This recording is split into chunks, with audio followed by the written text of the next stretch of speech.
Bienvenidos a este nuevo video en el cual les trataremos de qué es la lógica. Me presento, mi nombre es Geraldine Dayana Pacheco Tobón, estudiante de cuarto semestre del Instituto Tolimense Superior de Educación IFIT del Espinal Tolima. Hoy les hablaré, primero que todo, pues quiero contarles un poquito la historia de cómo surgió o se creó la lógica. Pues la lógica tiene distintos orígenes, culturas y tradiciones a lo largo del mundo. Como bien sabemos, o como algunos no saben, les quiero comentar pues que la lógica se dio a conocer en Babilonia, en Grecia, China, India, por distintos filósofos y pensadores que se dedicaron a la lógica. Sin embargo, la más trabajada ha sido la lógica aristotélica. Pues la lógica aristotélica es la tradición de pensamientos que se inician desde las obras de Aristóteles en los años antes de Cristo. Él fue considerado como el fundador occidental de la lógica y uno de los autores más importantes de la tradición filosófica del mundo. Eso se dio porque, los principales trabajos de Aristóteles respecto a la lógica estuvieron reunidos en su organón. ¿Qué era el organón? El organón era el instrumento más conocido, pues, en Grecia. El organón era esa parte instrumental. Pues en la parte andrónica de Rodas por varios siglos, tanto en escritos, pues se desplegaban ciertos sistemas lógicos, que fue sumamente influyente en Europa, Oriente Medio, después de la Edad Media. De ahí vienen, las ciertas obras que Aristóteles postuló los axiomas fundamentales, como conocemos hoy en día, principios fundamentales de la lógica, que son el principio de la no contradicción, que es establecer algo que no puede ser y no ser a la vez. Es decir, les daré un ejemplo. El de A y A no pueden ser ciertos a la vez. Es decir, que está o no está. Así de sencillo. O no puede estar como también no estar. El segundo es el principio de identidad. Es establecer algo establece que algo siempre es idéntico a sí mismo. Es decir, que yo soy yo y me identifico, no sé, característicamente porque soy diferente a los demás, pienso distinto a los demás, tengo gustos que me hacen ser identificado como tal. El principio del tercero excluido establece que algo es o no es verdadero y no existen gradaciones posibles. Entonces, yo soy yo.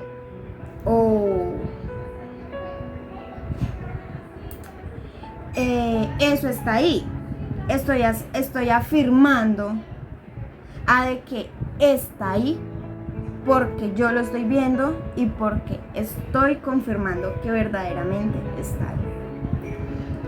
Bueno, entonces de ahí vienen como tal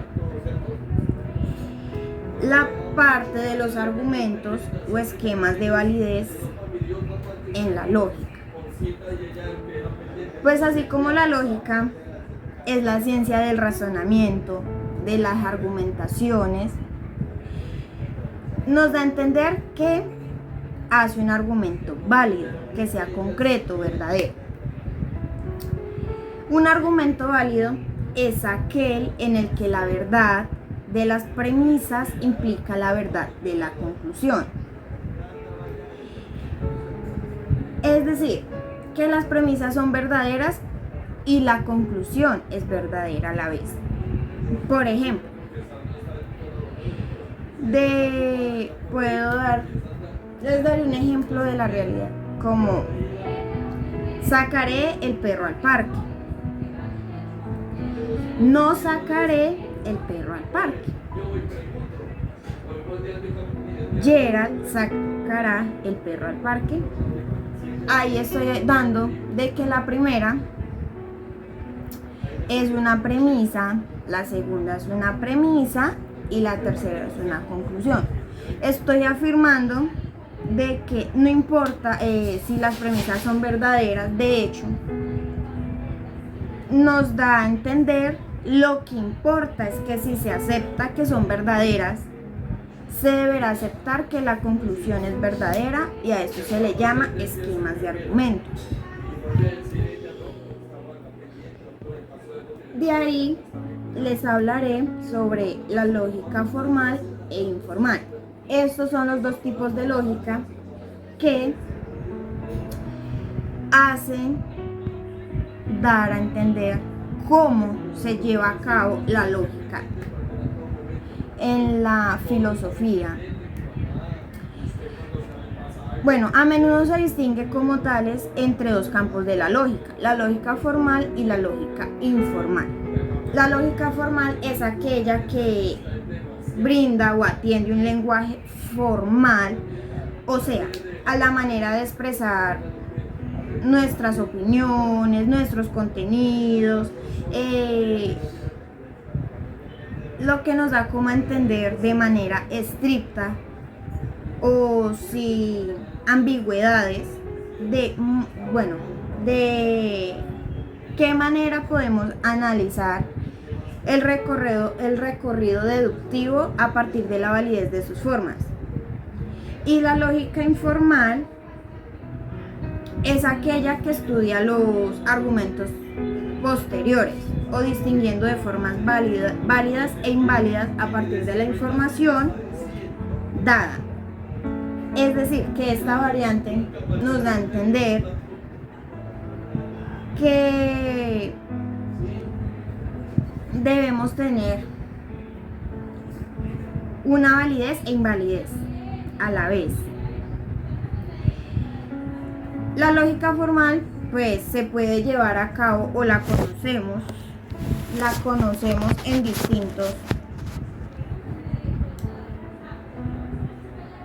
distintas bases o en distintos momentos.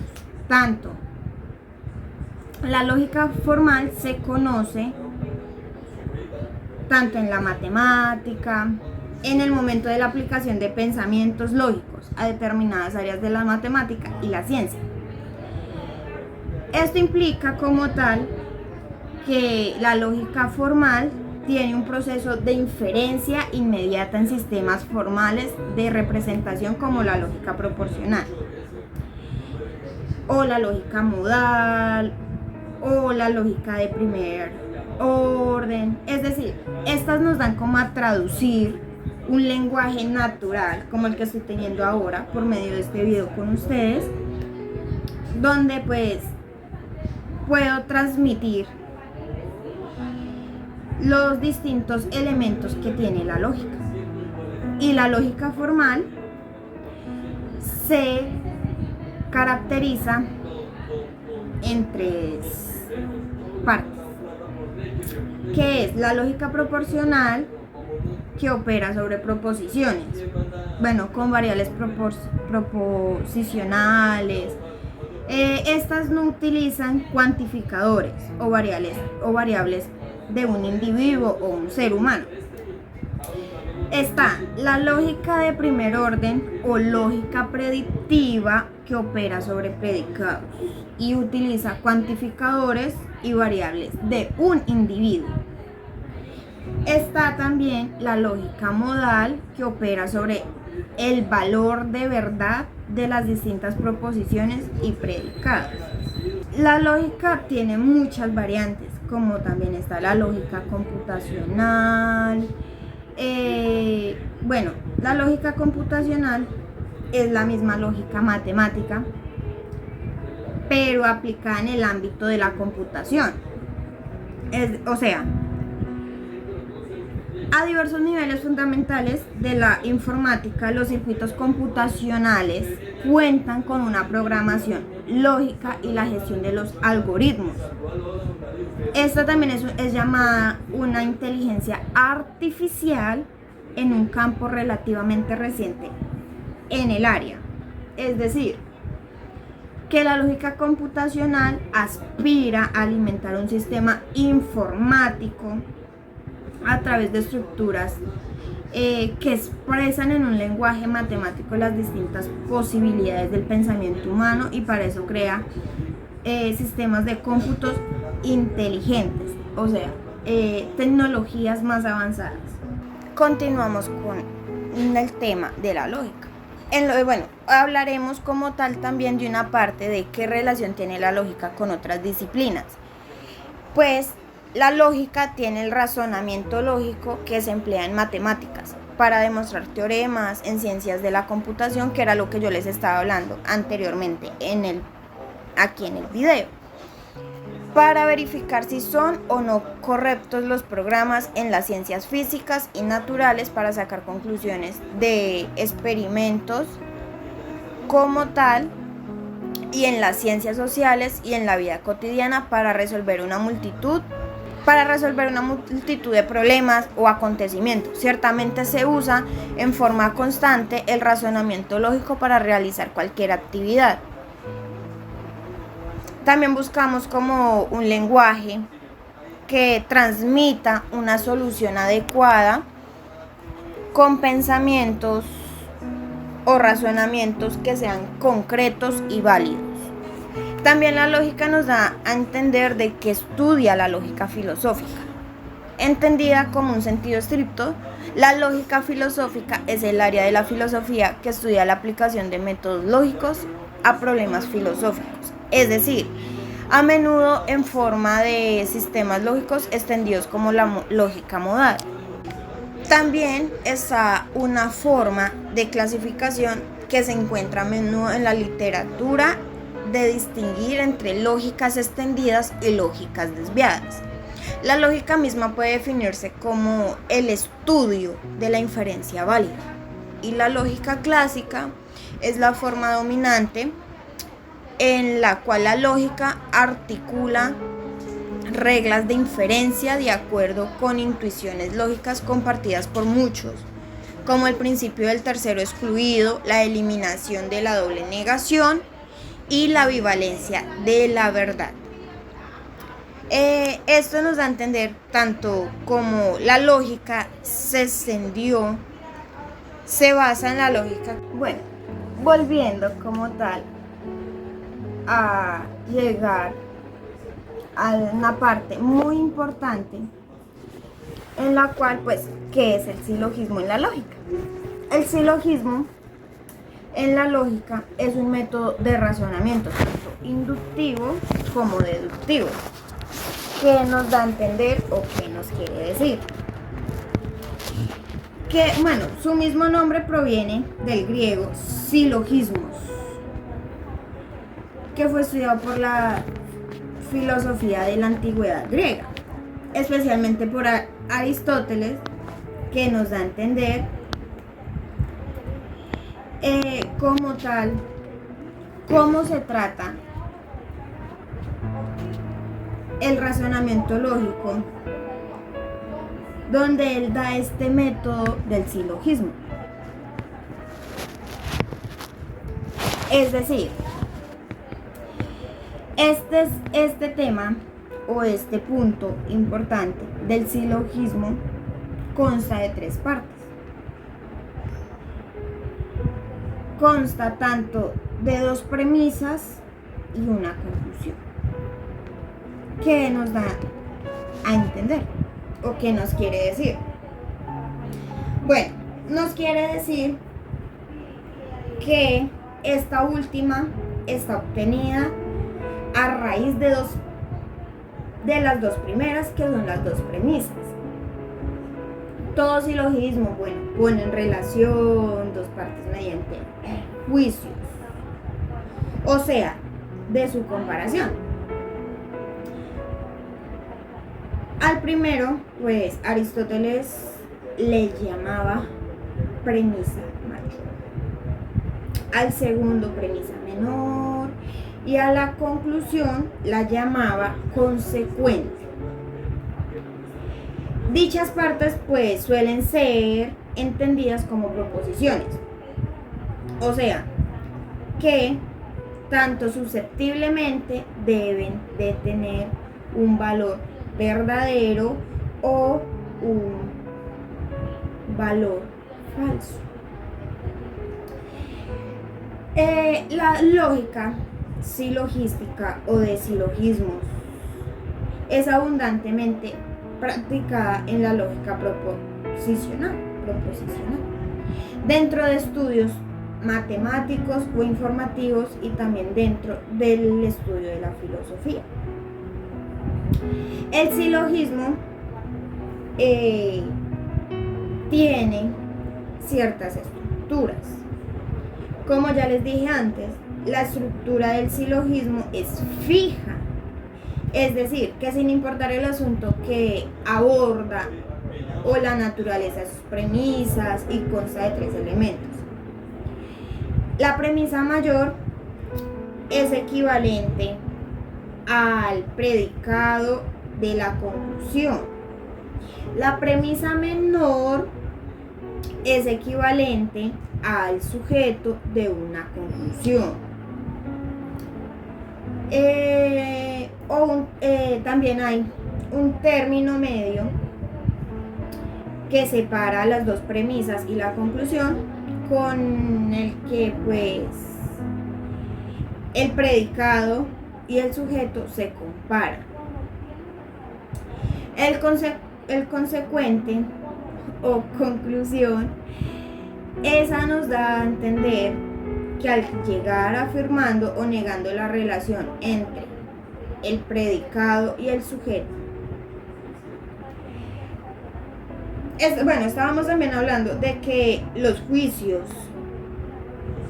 estos términos se relacionan entre sí por los juicios, que pueden ser de una naturaleza tanto determinada, dependiendo del tipo de afirmaciones o negaciones que hagan. De ahí salen 4 tipos, en los cuales están el universal, que es el que sostiene, tanto una propiedad atañe a la totalidad de los elementos, es decir, que todo sujeto es predicado. Y en la segunda, que son los particulares, por el contrario, estas extienden una propiedad sobre algunos elementos de la totalidad mayor, es decir, que algunos sujetos son predicados. Ahí les estoy dando de una vez como la estructura que tiene el silogismo en la lógica. La lógica es muy extensa, es muy compleja, o sea, tiene muchas ramas, muchas estructuras, muchas bases que hacen que la lógica sea muy extensa. El tercer punto de la estructura del silogismo en la lógica es la afirmación, también llamados como unión.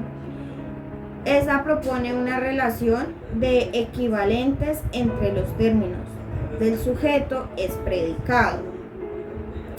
El cuarto punto es la negación o la parte negativa, también llamada como separación, proponiendo todo lo contrario a los anteriores, que el sujeto no es predicado. Y pues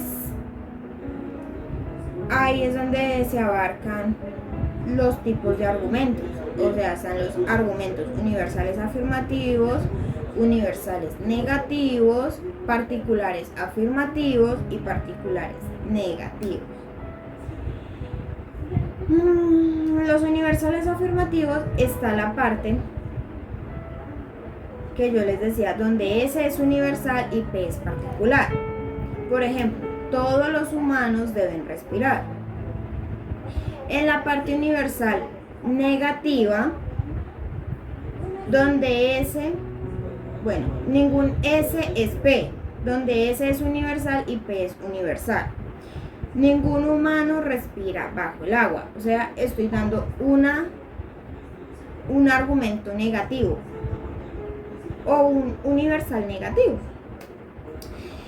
En los particulares afirmativos, esos tenemos que algún S es P, donde S es particular y P es particular.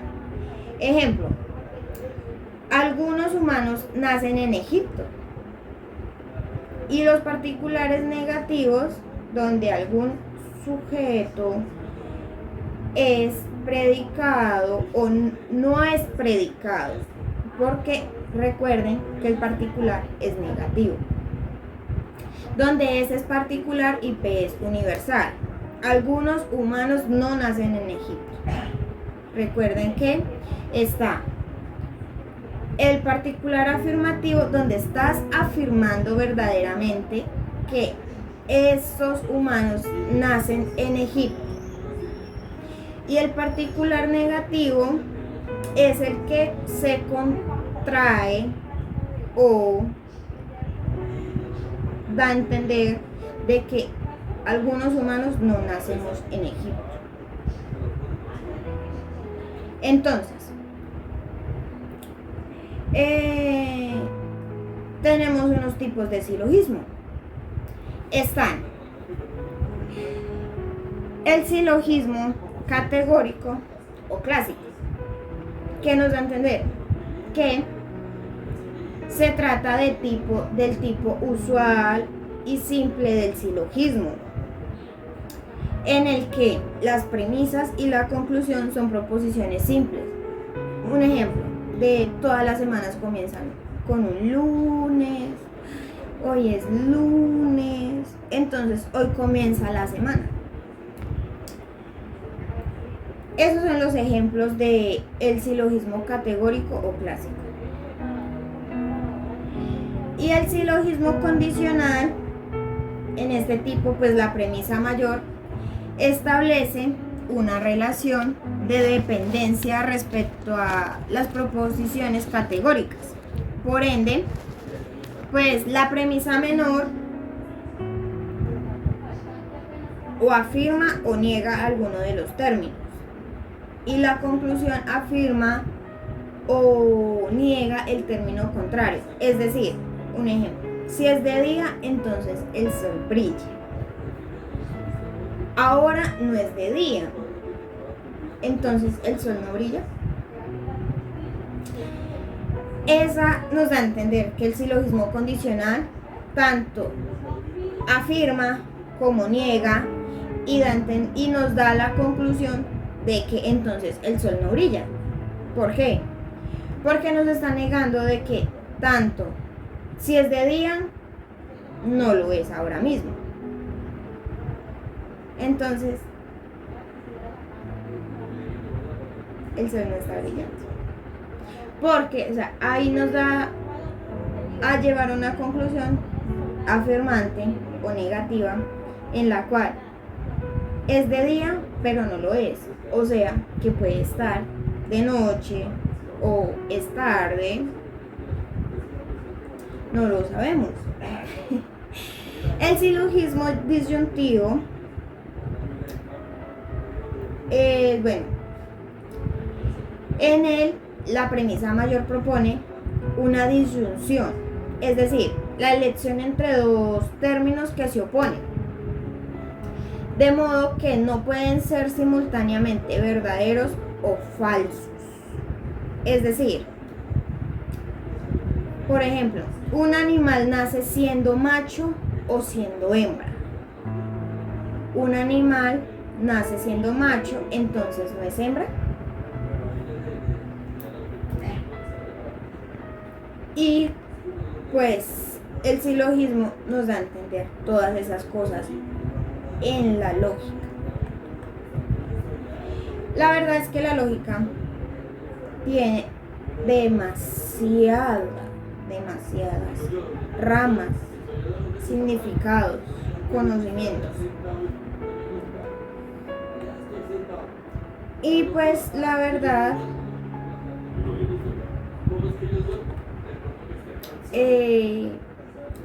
la lógica da a entender tanto, como les digo yo, ahorita en los tiempos modernos, pues se ha desarrollado ciencias experimentales.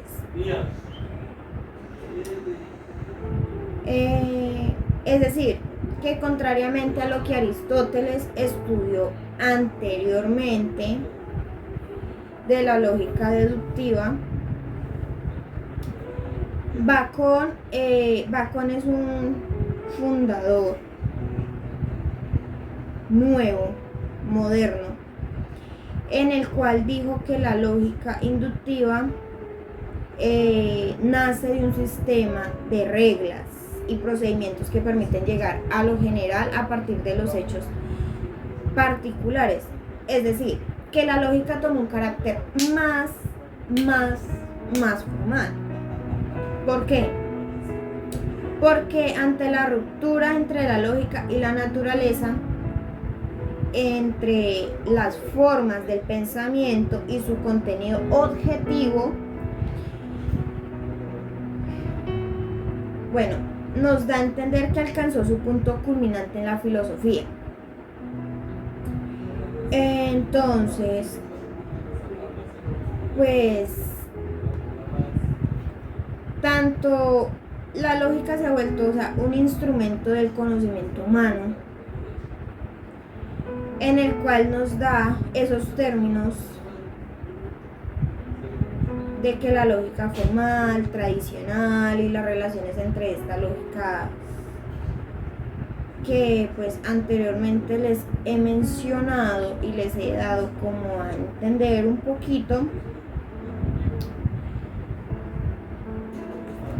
nos lleva pues como a darles ya una conclusión para finalizar lo que es ya la lógica como tal. Y ya para cerrar y como no extenderme muchísimo,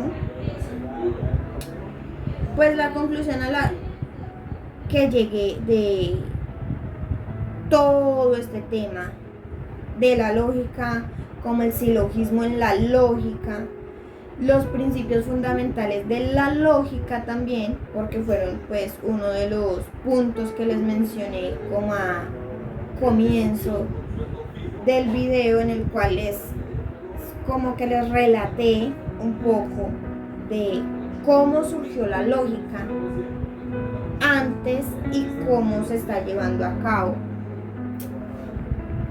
en la lógica moderna.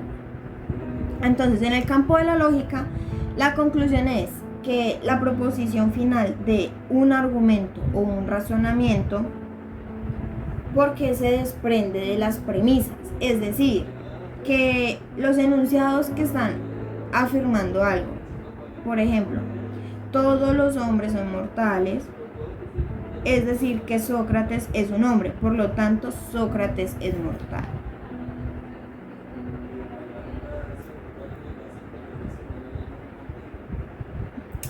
Entonces, nos dio como esos objetivos donde pues desarrollamos conscientemente el proceso de pensar y alcanzar un mayor grado de perfección en la esfera del pensamiento. Muchachos, eso era todo por hoy. Muchas gracias y espero les haya gustado el video.